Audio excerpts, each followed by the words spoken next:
Hi, welcome to the Book More Show. I'm Stuart Bell, and today Bets and I are talking about the idea of using your book outside of the clients that you can personally help by white labeling it and allowing others to use a version in their marketing, and obviously paying you for the service.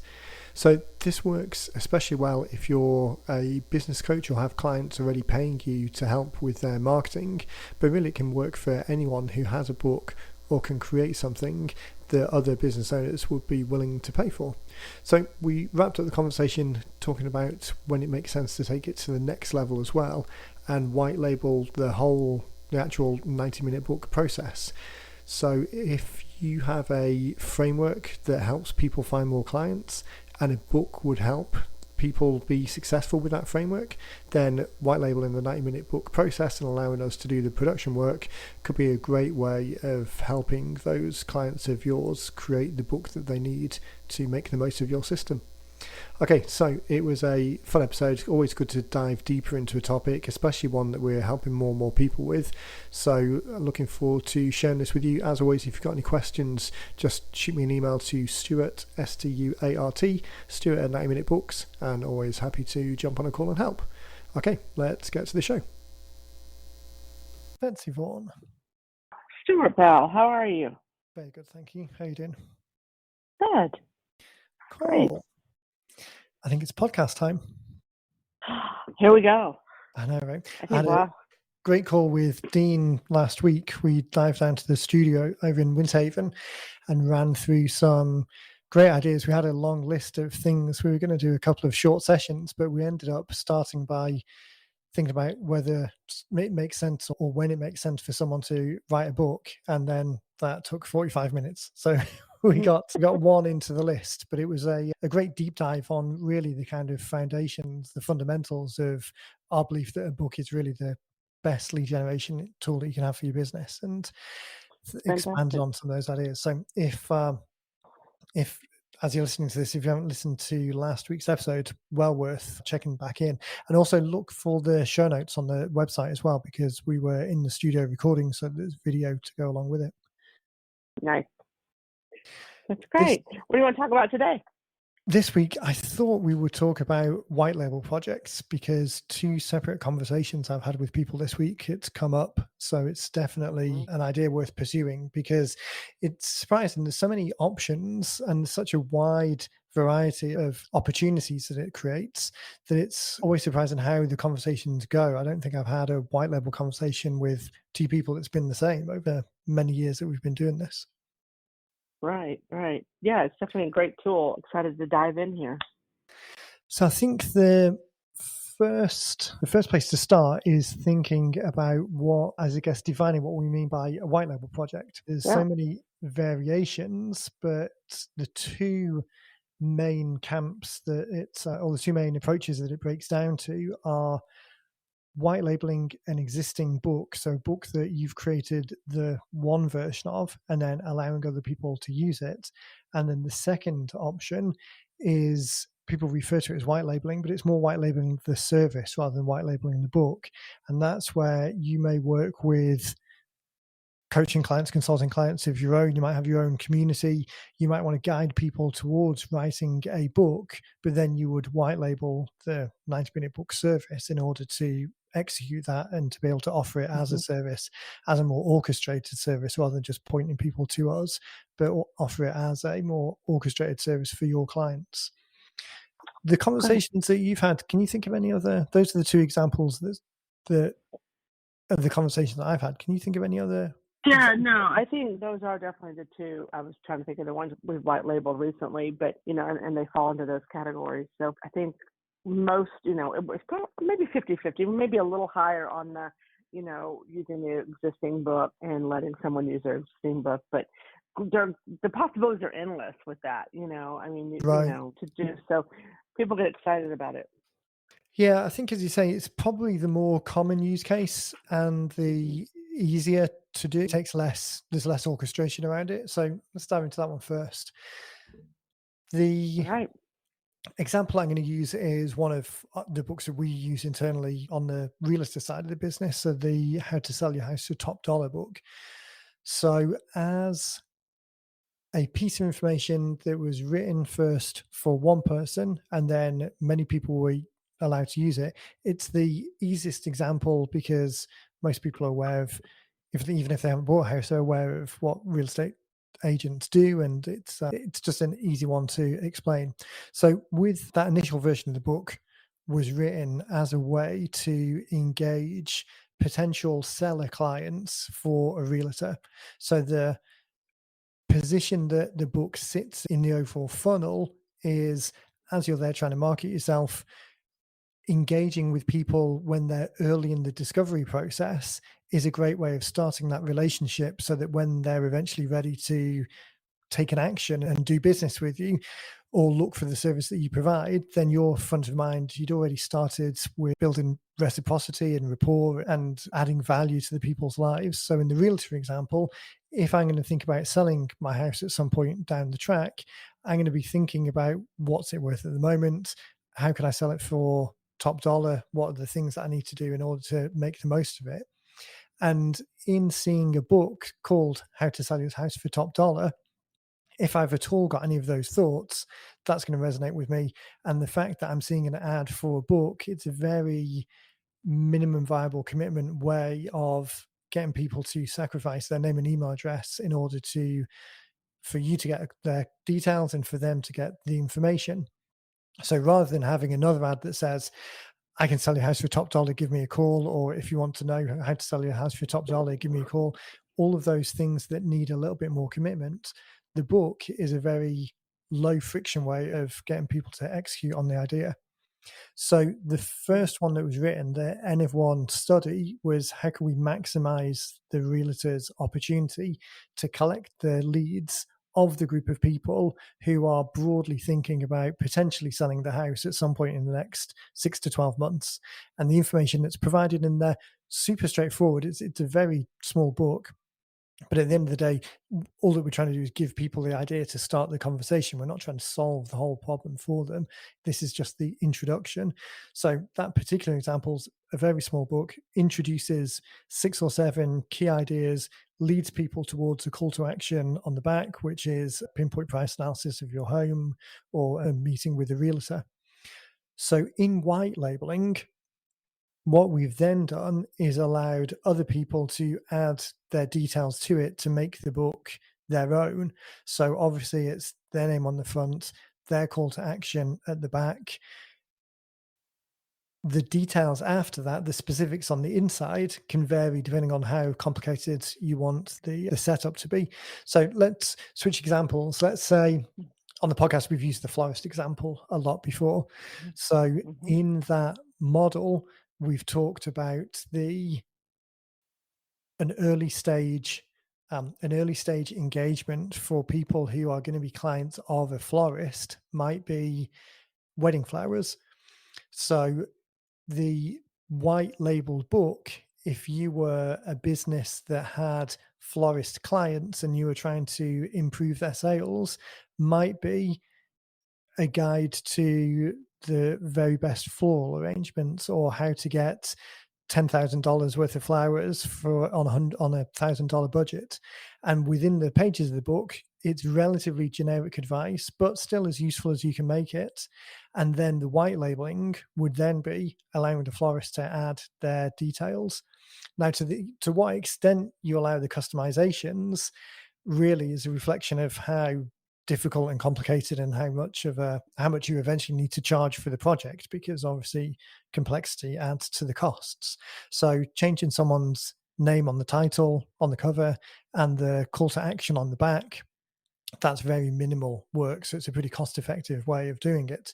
Mhm. If another example that we've had in the past is in financial services, where the dollar amounts of the tax code that was written about in the white label book varied state by state.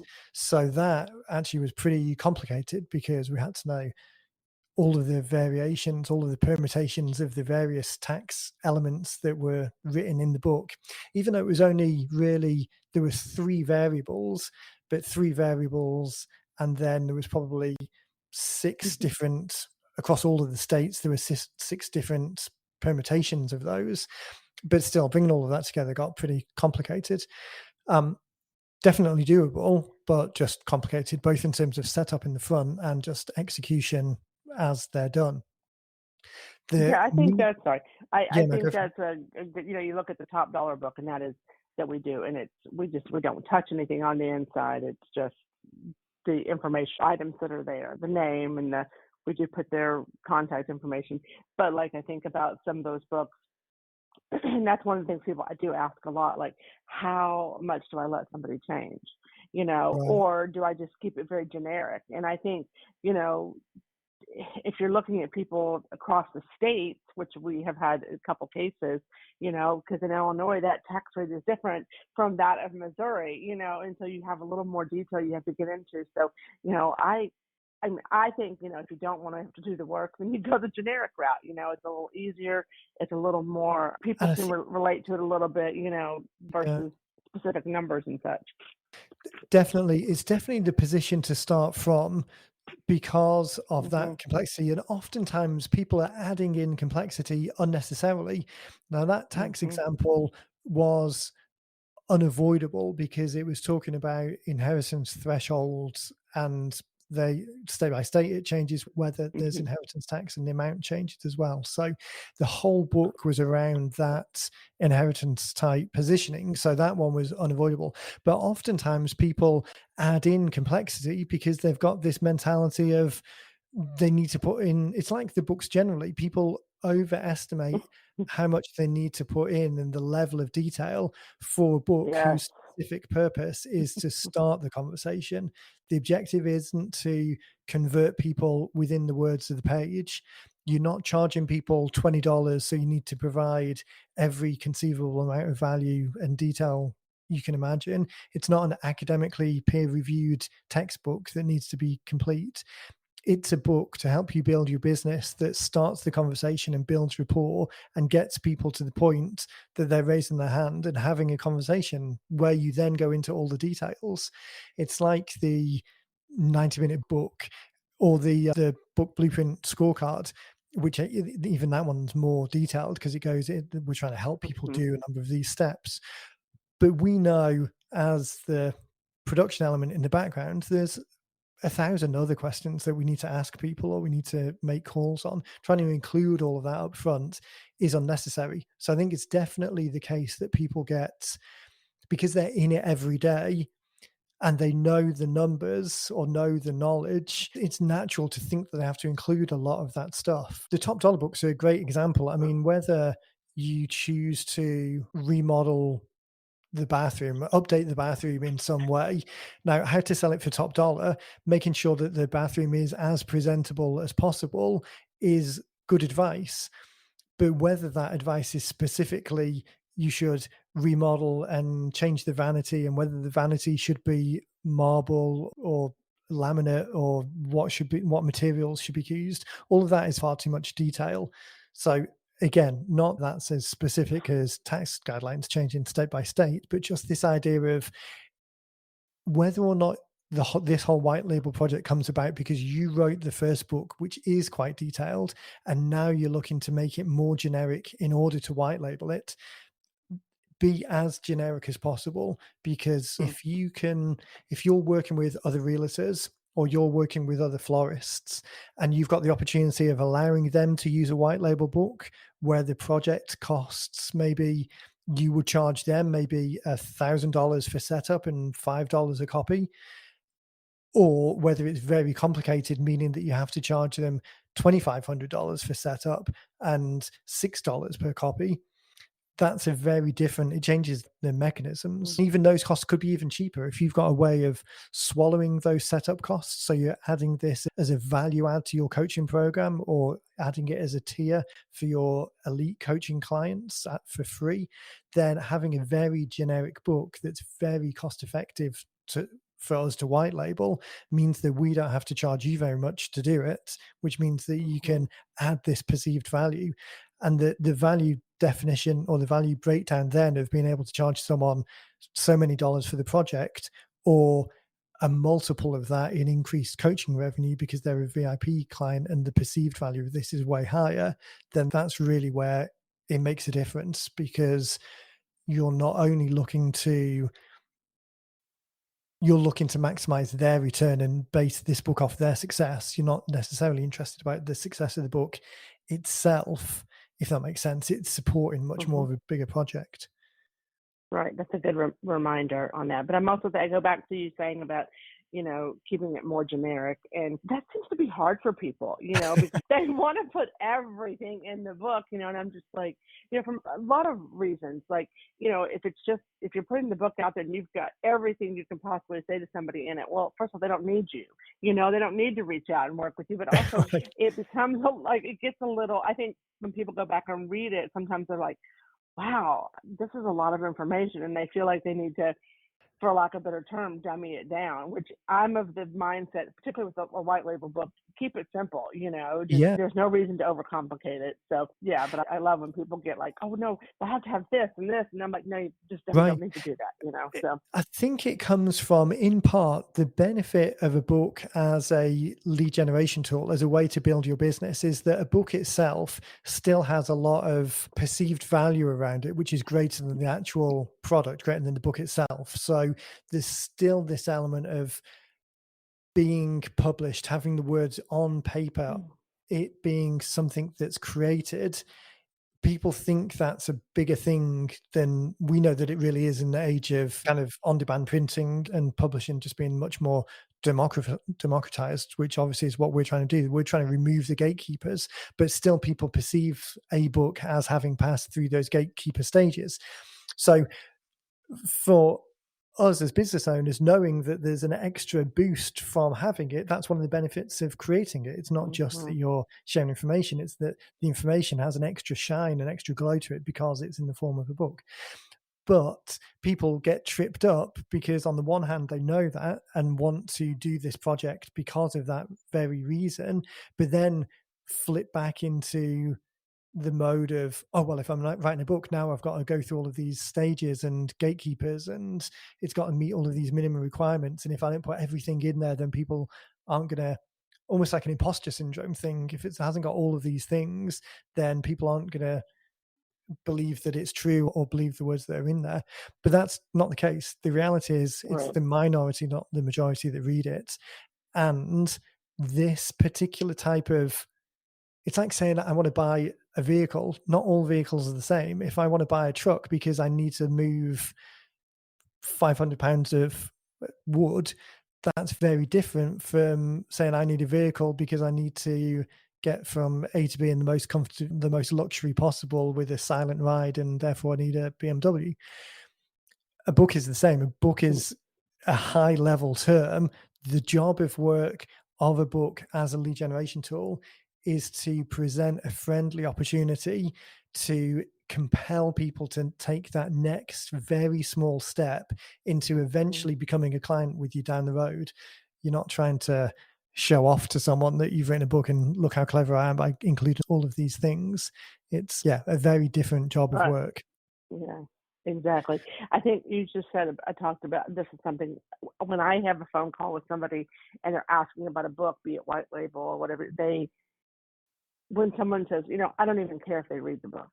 Like that sort of like we hear that, and that's like a lot of people don't. They will pick up a book. I'm notorious for this. Pick up a book, and I'll, if it's like a self-help or some sort of generic book versus a novel, I'll look at the cover and I'll look at the back cover and I'll kind of skim through the table of contents, and like, oh, and then I find myself going to the website that's on the back or Googling Right, or that kind of thing, exactly. and that's Because it's, the job of work is different. A novel, the job of work of the novel is to be entertained. You're buying it because you Mhm. want to be entertained. You're buying it because you want to read it and have the words stimulate whatever they stimulate in your brain, and it entertains you. The job of work of this book, people aren't buying it because they want to read the words. They're buying it because they want the answer to the problem. And that's such a Mhm. fundamental difference that I think people miss. The They vehicle do. is Yeah. the same. The vehicle is something that's on paper, that's bound together. I mean, even that's not strictly true, because obviously we're talking about digital ones so much these days. But the Right. job of work of it is to compel people to take that next step, to reassure them that they're in the right place, to help them understand that the call to action, the next step, is the thing that will get them to the outcome that they want. And the outcome isn't understanding any of this. The outcome is just whatever the outcome is. The florist example, if you had a book where you wrote the 5 tips of getting $10,000 worth of flowers for $1,000, the bride and groom don't care about that. They just want 10,000. They just want it to look like they've got $10,000 worth of flowers at their wedding. If they could, with the same name and email address that they're opting in for the book, if they could enter those details and just have those flowers appear, hey, that's what they want. They don't want to. Right. They Yes. don't care about your knowledge or how clever you're being with one flower versus another flower, or whether in the 50 years of experience you've collectively got within the organization, you know that sourcing them from this company versus another company is actually the same product. They just go different channels, so they're 20% cheaper. They don't care about any of that. They just want the outcome. And Mhm. it's the same whether you're dealing with foot paying, selling your house for top dollar, writing a Mhm. book. I mean, that's the irony of the whole book blueprint scorecard. I mean, if you take that and go through all of the videos that were recorded for it and the exercises, you could end up with the end product in it mirrored in the way that we create it, in the same framework, in the same ideas behind each of the stages. But really, I don't want people to read it in detail and have to go through and do all of the work themselves. It's great that some people want to do that. And I understand that for Mhm. some people it's a cost constraint, so they have to do it. In fact, I've done 2 of the more recent strategy calls that I've done with non-clients have been with people who just aren't in a position to afford us at all. They're young guys, they're Mhm. they're barely working. They haven't got 2, 3, 5, 6 grand to write a book when they've also got no Mhm. audience at the moment. But this framework gives them some steps. So anyway, back to the point is that the scorecard in the funnel is a way of sharing with people some useful information and hopefully compelling them that the quickest and best way for them to do it is just to take the step on the call to action, which is to one of them is to call us and get started because it's the fastest, quickest way and you'll Mhm. leverage all of our knowledge. But the actual reading of it, the content of it, it's the outcome that people want. Sorry, got sidetracked on a bit of a Yeah. rant there. No, no, that's all good information there for people to hear. So, When yeah. we were talking, I was using the examples there of the book having a glow about it. It's got an extra magic because it is printed pages. It is worth mentioning as well that whether we're talking about print or digital, that's less of a definition these days because Yeah. a book doesn't necessarily just mean a physical book that's on paper. It also means a digital version of the book. And to keep that magic going, that's why the digital versions of the books we create for people are formatted with left right margins and with all of the kind of in between pages, the blank pages are still in place because we want to keep that magic going. We never use the Right. term ebook because it's a pointless People love that definition. term. Yeah. Right, Yeah. yeah, yeah. Exactly. But Yeah. it's a pointless definition. It's a digital version of the book. Right. I'd love to send you a copy of the Exactly. book. I'll send you a digital copy of it. Right. Adding in extra words like ebooks or formatting it a different way, it just it takes the glow off the It thing that we're does. trying to create. I think people like when I not so much me because I work in this environment, so I know, but people say to me a lot like, "Oh, well, I don't just want an ebook," because they view that as like something that somebody stapled together in the office or at Right, Kinko's. You know, they don't. right, yeah, It doesn't have that. It doesn't have that glow. I mean, I like that you say glow. It doesn't have that. You know, but here's a digital copy of my book. I mean, that it's the yeah, exact same thing, te but it really exactly. gets people excited. But the positioning, that Robert Hmm. Cialdini book, Persuasion, I don't think it's a little while since I've read it. I don't think it specifically uses that as an example, but that whole premise of pre-charging situations with the outcome in mind. If you say to someone, "Oh yeah, I'll send you a digital copy of my book," or "I'll send you an ebook," they're going to look forward to receiving a digital copy of the book, but are they going to look forward to receiving an ebook in the same way? I mean, it's just Right. Yeah. unnecessary Yeah. undervaluing. So, from a white label perspective as well, if you're going down the white label route, then your part of your job of work is marketing that book for the client or selling the benefits to the client so that they market it themselves. So, language like this, if you're offering a white label book as part of your solution, definitely don't refer to it as an ebook. And then the Right. choice of whether you allow people to use digital copies or allow them to use physical copies, again, think about how that sits in the context of how they're eventually going to use it. So if all of the rest of your marketing is around Facebook ads, opt-ins, and email, then building physical copies into the program isn't necessarily the most useful because none of your other marketing talks about physical copies. But Mhm. on the flip side, and selling your product as the coach, selling your product to the florists that you coach, of having a book as part of the marketing campaign, you probably need to include a physical element because as the recipients, as the people who are paying you, not the end clients, but the florists who are paying you, if you can give them a physical book, that product, that marketing product seems more valuable than saying, Mhm. oh, we're just going to create a digital version of the book because they'll perceive it as different. So thinking through at each stage of this and what the job and work of each element is super important, which is why we say that there's a million different, or maybe not a million, but there's lots of different Yeah. variations of what the white label product could be. And depending on what you're doing, this is why we have conversations with people to set up the product in the way that makes the most sense. But definitely think in terms of the digital book, or you've got the opportunity rather to create the digital book and the physical book, and what combination of both do you need in order to make this white label project a success for you as the coach in selling that service, and what do you need to make it as a success in terms of the end marketing that the client's going to use. So sticking with the florist example, writing the book of how to get $10,000 worth of flowers on $1,000 budget, that's great, but if you just did that and then gave it to them and said, okay, now you're on your own, that whole project isn't going to be as valuable. And if your business model is set up in so much as you've got maybe a recurring license fee where they can use the digital version year after year, or whether the business model is set up where you get a cut of the physical print, the print cost of each edition, so therefore you ideally want them to sell more, then that is going to change how you position it and make sure that you've got some program in place to follow up and make the book product for them as successful as possible.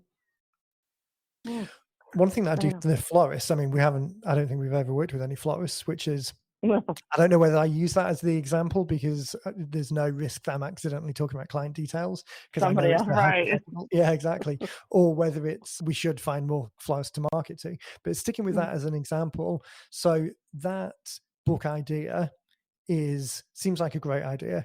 Um, I'm not that into flowers.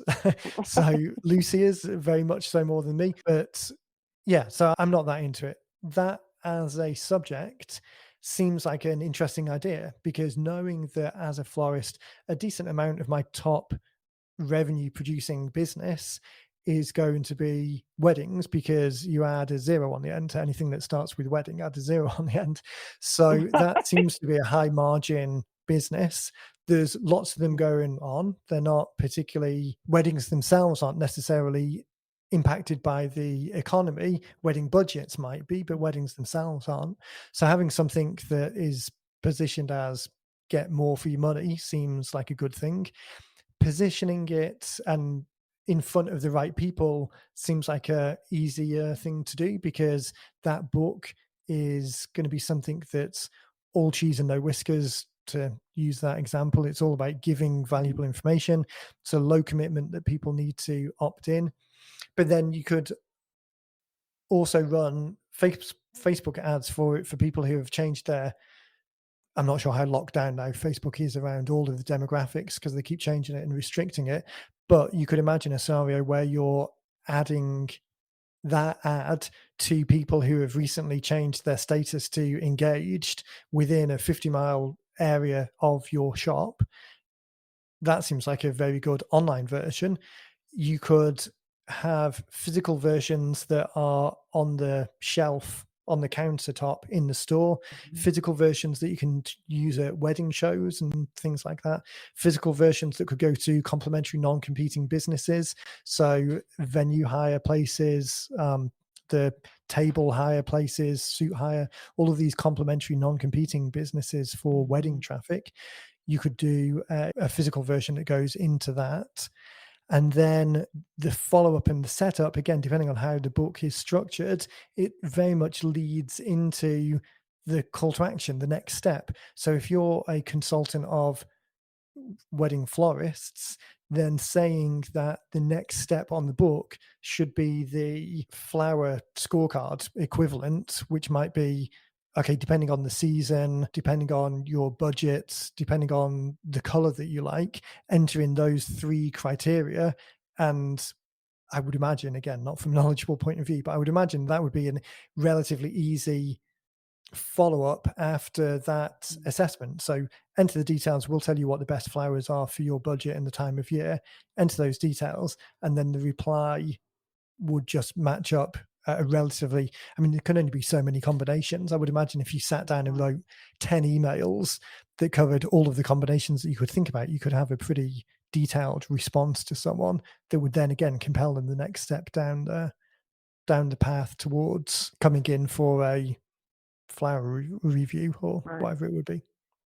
Flower review, yeah. That's the problem with not being too into the subject. Is you kind of the framework of the idea is very clear and very successful and very the details might get lost a little bit in the language. Exactly. Don't worry about that. No, that's yeah. Go ahead. So yeah, I was just going to wrap up that first example because again, I ran long slightly and got carried away on that particular example. But so white labeling a book, let's just quickly recap and then we'll go on to white labeling the service briefly. So white labeling the book, we want you as the white labeler are selling the service to the clients that you work with. So the people in the business that you're writing about.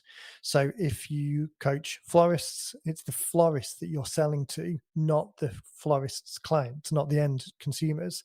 So to build that white label package, you've got to make it worthwhile and appealing to the florists themselves. But in order for the project to be successful, it also needs to work for the end user, for the clients. So in terms of writing it and then executing on the white label projects, you need something that's valuable, but relatively generic and universal, and something where there's an obvious call to action, an obvious next step that the end users can take in order to identify themselves as potential clients. So that way you can sell the idea of the project, the idea of the white label book, you can sell that to the florist clients and they can see some value because they can see the asset that will be created in a way that it would be difficult for them to do themselves, or costly, or time consuming, and they can see that there's a clear step to the end product. One other thing that I'll quickly mention, and then we'll move on, is photos. So very often we're suggesting not putting the author's photo on the front because to the end user, who cares what the author looks like? That's not the thing. Well, what we're trying to do is interrupt them and say, hey, you're thinking about this. Here's a solution to your problem. And the whole cover is dedicated at that first step. The only time where that sometimes varies is in this white label project idea, because you as the white labeler are actually your clients. The people who pay you money are the florists. You need to do whatever you can to sell that project. So not only does it need to be successful from a marketing point of view, and it can clearly drive leads, but if you can also push their buttons, their vanity buttons a little bit, then that's not bad either. That's just going to add a little bit more. That might be the 1% that gets them over the line. One way of doing that might be to include their photo on the front. So usually we wouldn't do that or wouldn't suggest doing it. But if you can imagine white labeling a book that said how to get $10,000 worth of flowers on $1,000 budget and a nice picture of a wedding bouquet on the front, and then in the bottom there's a picture of the florist and their name, then because the florists are paying you for the project and they see their name on the front of it, that might be enough to, or not might be enough. Hopefully, the whole project is going to be enough for them to see the value Right. in it. But that also might be an additional thing that gets them over the line. I always remember going to a Tony Robbins event years and years ago, back in the early 2000s. So this was the 3-day weekend event, the UPW event that they're still doing now. And Mm. in that, they were selling the bigger programs, so the week-long programs at the various events.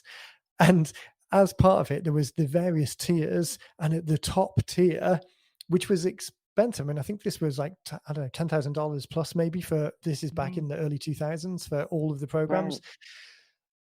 But as part of this, the VIP club, there was also a hat, like a baseball cap with like what I can't even remember what the words were on the front of it, but this cool looking black baseball cap. And I can remember actually sitting there and thinking, oh man, that would be cool to have that hat. Like separating out the complete value of the Right. program or the dollar investment. Oh man, look at that hat. I mean, it's such a silly thing. But anyway, no one's immune from that type of thing. So yeah, No. if you're Yeah. white Yeah. It's labeling, consider putting their picture on the front because it might be the black hat example. right. Exactly. Super. Okay. All right. Next up is white labeling the service.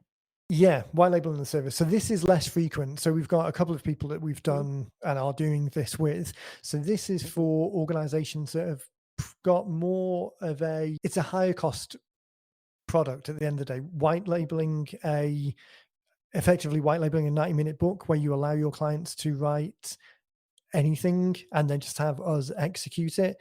That's obviously a high price point for them because if it was an idea that they had themselves, they could Google, they'd find us and they'd see our prices listed on the website. So you need to be able to add enough value that you Mhm. can get something from this as well that makes the whole white labeling worthwhile. Otherwise, it would make more sense just to say to them, hey, you should write a book, and I've worked with 90-minute books before. They're a great partner. You should just go across there. And then we'll just take it from there. White labeling the service means that what we're really looking to do is orchestrate a framework that we then execute in a way that's kind of discreet but not invisible.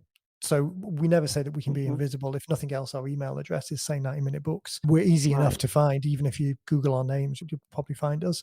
So that's why we say discreet, because what we do with the white label project is set up dedicated landing pages and have specific funnels to onboard people in a very co-branded way between you as the white labeler and us as the executor.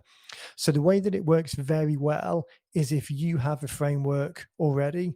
So let's say, for example, Mhm. going back to the florist example, at a lower tier level, you've got a white label book option, which is, hey, pay this amount of money and then you can put your name on the front and your phone number on the back, and we'll point people to your website. And that's the low cost entry to the white label book that you wrote for your florist clients. The next tier up, the service tier, might be that as a florist marketer, you have a very specific system in place. So you've got the email funnel dialed in, you've got some landing pages based on various criteria that you know people are interested in.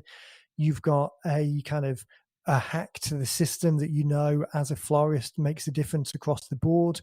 So it could be in the way that you arrange the flowers or the composition or the sourcing. Something about it makes your marketing strategy unique to other florist coaches. And as part of that framework, as part of your framework, you want to suggest people write a book, but you know that they could write it on various different situations, circumstances. So just the white label book isn't good enough.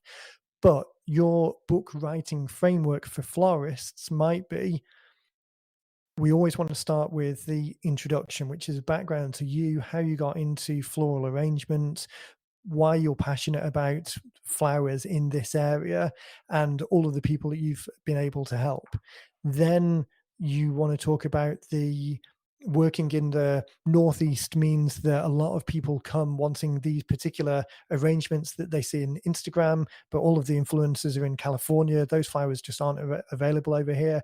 But we've worked and have worked out the Massachusetts equivalent of all of these Instagrammers influencers' images, so we can help create that model. And then in the book, talk about a framework of how you set that up for you particular, how you have sourced Mhm. those flowers, how you interpret the design, and then whatever the closes and the call to action around your thing.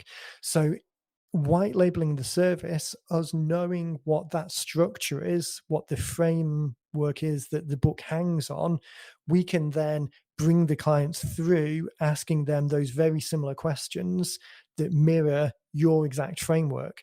So by white labeling the service, you're allowing people to write the book that resonates with them on whichever particular topic it is, broader than just the white label book, but you're doing it within a very controlled framework and we're just executing it in the background. That also then allows you to sell it for a higher price point. So Mhm. typically our books are in the kind of $3,000 to $6,000 range to complete. You might have a $6,000 to $10,000 program that includes writing a book, but also has a number of follow-on sequences. So the autoresponders and the landing pages and all of these other elements built for them as part of your bigger program. So does that difference make sense? White labeling the service Yeah, versus white labeling the book?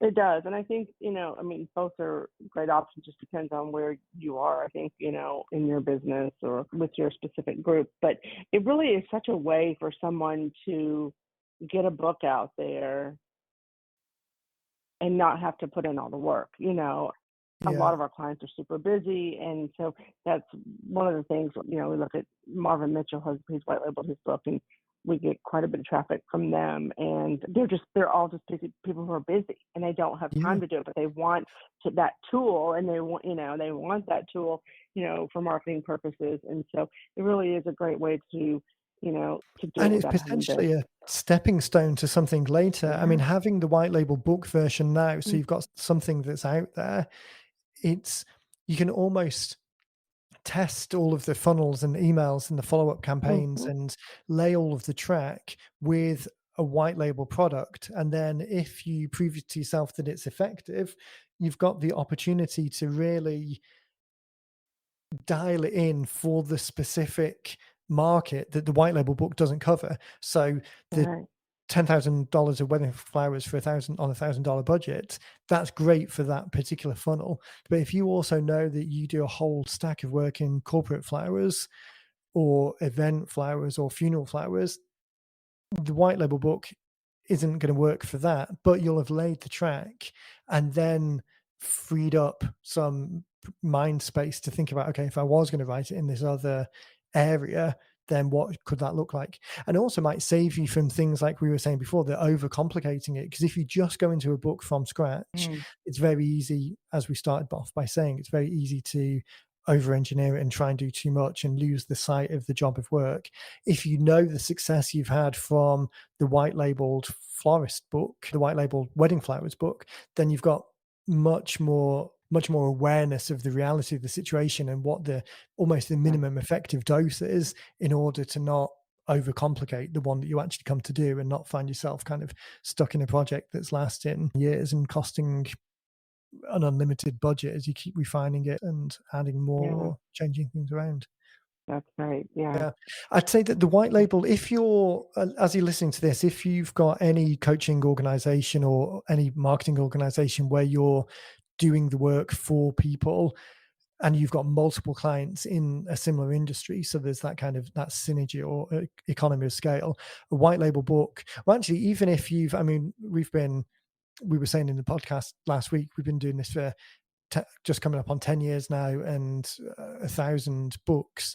So even if you wrote a book a number of years ago and you've used it, but you're thinking, oh, you know what, I could white label this and other people would use it as well. And I could get some additional revenue from it being wider, particularly for anyone, when you think about like financial advisors, Mhm. florists, PT people, anyone where they're geographically constrained. I mean, this is a fantastic idea because 100% utilization of your business is going to be like a 50-mile footprint. As soon as you go outside of that to the rest of the tens of thousands of miles that are in the country, you could be getting additional revenue, not from clients because you can't serve them, but from helping other people have some of the success that you've had from your book. So, yeah, if you've Yeah. got any sized organization, if you've got an existing book where you know there are other people who would be able to make use of it in their markets, then white label book is a very easy way of getting that additional revenue. And the complexity of the actual project itself can vary from very simple to needlessly complicated, but it's much more straightforward. The white label service one is for a subset, a pretty unique subset of people who have very much got a definite framework themselves, and they've got quite a big client group, all can charge a substantial amount of money that makes it worthwhile. But a white label book, certainly recommend that for most people to begin with, at least. Absolutely. Well, Cool. that's good. Alrighty. Well, I think we did the white label subject. Yeah, that's great. I think, yeah, people listening, hopefully our clients that are already there, like you said, you've written the book, it's there, you've been using it, you're ready to take the next step. Like, okay, I want to offer this to people. Let us know. That's an exciting thing to do, and it's fun to see how many other authors come on board and, with the Yeah. white label project. So, Yeah, definitely. If yeah, just send us an email to either support at 90 Minute Books or to me at Stuart, Stuart, Stuart at 90 Minute Books, and we can jump on a call and just thrash out some of the details. But yeah, it's okay. exciting. And of all of the people that we've seen do this, I think that, I mean, some of them have had more success than others, obviously, but I Hmm. don't think anyone's been disappointed in the project. I think some of them have been Yeah. relieved that we've helped them simplify it and streamline it, but it is a pretty quick process to get set up. Yeah. Cool. Very good. Okay. Alrighty. Well, Well, thank you for your time as always, Betsy. my pleasure.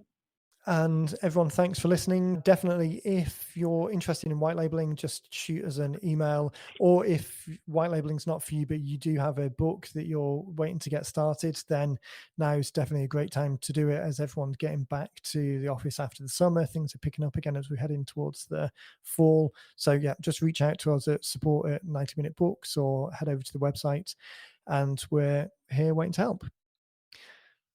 Okay, Good. thank Awesome. you. And we'll speak in the next one.